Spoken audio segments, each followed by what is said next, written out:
Merhaba, ben Mücahit Taşkıran, Bioment ürün sorumlusuyum. Bu videoda ekspresyon valfinin kullanımı, sterilizasyonu ve sıklıkla sorulan sorular hakkında bilgi vereceğim.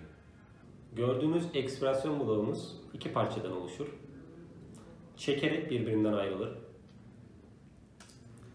Birinci parçamız flow sensör, ikinci parçamız ekspresyon valfi. Flow sensör tek parçadır. Ekspresyon valfimiz 3 parçadan oluşur. Kapağı çevirerek açılır. Daha sonra membran dışarı çıkartılır.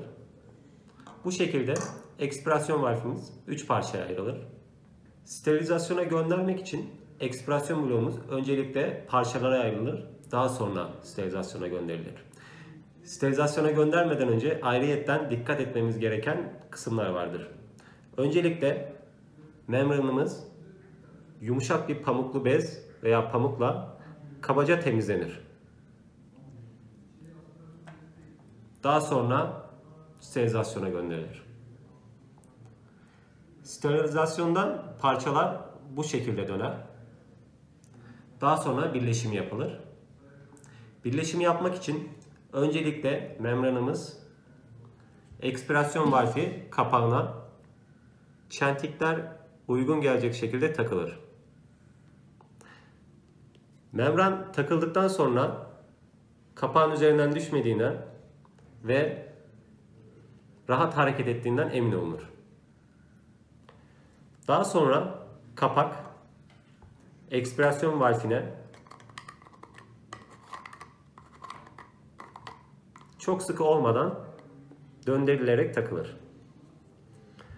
Bu aşamadan sonra ekspresyon valfimiz ve flow sensörümüz birleştirilir. Birleştirmek için dikkat etmemiz gereken kısım çentiklerin birbirine oturmasıdır. Flow sensör ve ekspresyon valfi birleştirildikten sonra cihaza takılır. Cihaza takmak için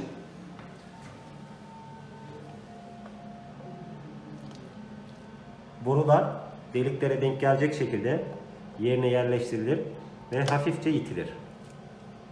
Tık sesini duyduğumuzda ekspresyon bloğunun cihaza yerleştiği anlaşılır.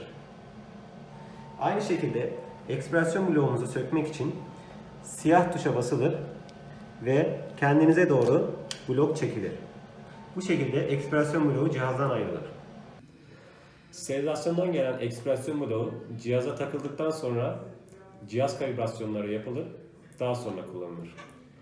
Dikkat etmemiz gereken noktalardan biri, her hasta değişiminden sonra ekspresyon bloğunun sterilizasyona gitmesi ve cihaz testlerinin yapılmasıdır. Herhangi bir sorununuz olduğunda teknik ekibimize iletişime geçebilirsiniz. Sağlıklı günler dilerim.